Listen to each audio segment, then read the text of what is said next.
ሰላም እንዴት ናችሁ? እስኪ ስኬታማ ድርጅት ወይም ቢዝነስ ክሬት ለማድረግ እየታገላችሁ ያላችሁ ሰዎች ይሄንን እናዳምጠውና እንመለስ። ቴክ ሪስክ ዲሳይድ አክሽን። እንግዳችን ሮቤል ጸጋዬ ነው። ሮቤል ጸጋዬ በኢትዮጵያ ኮንስትራክሽን ዘርፍ ውስጥ ብዙ ስራ እየሰራ ያለ ሰው ነው። በ5 ዓመት ከዜሮ ጀምረን 5ኛው ዓመት ላይ 7 ቢሊዮን ብር ነበር ገቢያችን። 90% of construction companies go bankrupt because of cash flow problem።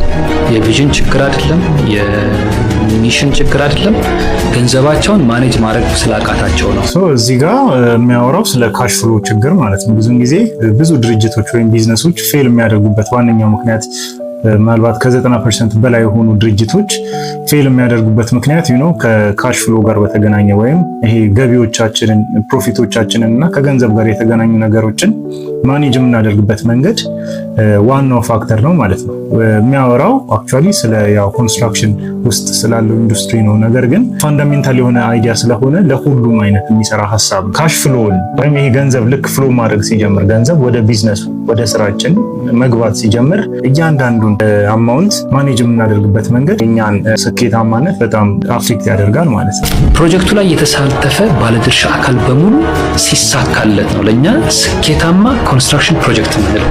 አንድን ስራ ስኬታማ ስራ ነው ብለህ ልትወስድ የምትችል ፕሮባብሊ ደግሞ አሁን ይሄ የኮንትራክት ስራ ወስደን የምንሰራ ሰዎች አንድን ስራ ሪሊ ሳክሰስፉል ሆነናል ብለን በዛ ስራ ልናወራ የምንችለው ናት ኦንሊ ስራው በአሪፉ ተሰርቶ ስላለቀ ብቻ ሳይሆን ወይም እኛ በደንብ ፕሮፊታብል ስለሆነን ብቻ ሳይሆን አብረውን የሰሩ ሰዎች እዛ ስራ ላይ የተሳተፈው እያንዳንዱ ሰው ስኬታማ መሆኑን ስናረጋግጥ ነው።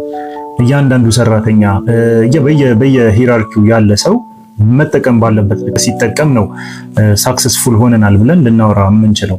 ይሄ ምንድነው ቲም ኮንስትራክሽን ላይ በጣም ወሳኝ የሆነ ነገር ስለሆነ all flaws or all errors in management can be traced to one fundamental problem: solving the wrong problem precisely. በዚህ ሰዓት command and control leadership style በጎልፍ ስቲክ ግራውንድ ቴኒስ እንደመጫወት ነው ይላል። the rule of the game has changed. command and control leadership አንድ ድርጅት እያደገ ሲመጣ ነገሮችን just by command and control ብቻ ሳይሆን በዴሌጌሽንም ስራዎችን ማስኬድ እንዳለብን ነው። ማለት በማዘዝ ዳይሬክት የሆነ ኦርደር በመስጠት ብቻ ሳይሆን ሲስተሞችን ክሬት በማድረግ ሂራርኪዎችን ክሬት በማድረግ እኛ በሌለንበትም ኤቭሪ ኮሚኒኬሽኑ ራሱ ዌል ሪትን ሆኖ ዌል ዶኪመንትድ ሆኖ ጥሩ የሆነ ፍሎ እንዲኖር ተደርጎ ሲሰራ ነው ወደ ሳክሰስ መቀጠል የምንችለው ማለት ነው። የሚተማመን ቲም ሲኖር ስፒድ ኦፍ ኤክስኪዩሽኑ በጣም ይፈጥናል። ስፒድ ከፈጠነ ኮስት ይቀንሳል። ኦርጋናይዜሽን ውስጥ ባለው ኢንተለጀንስ ልክ ነው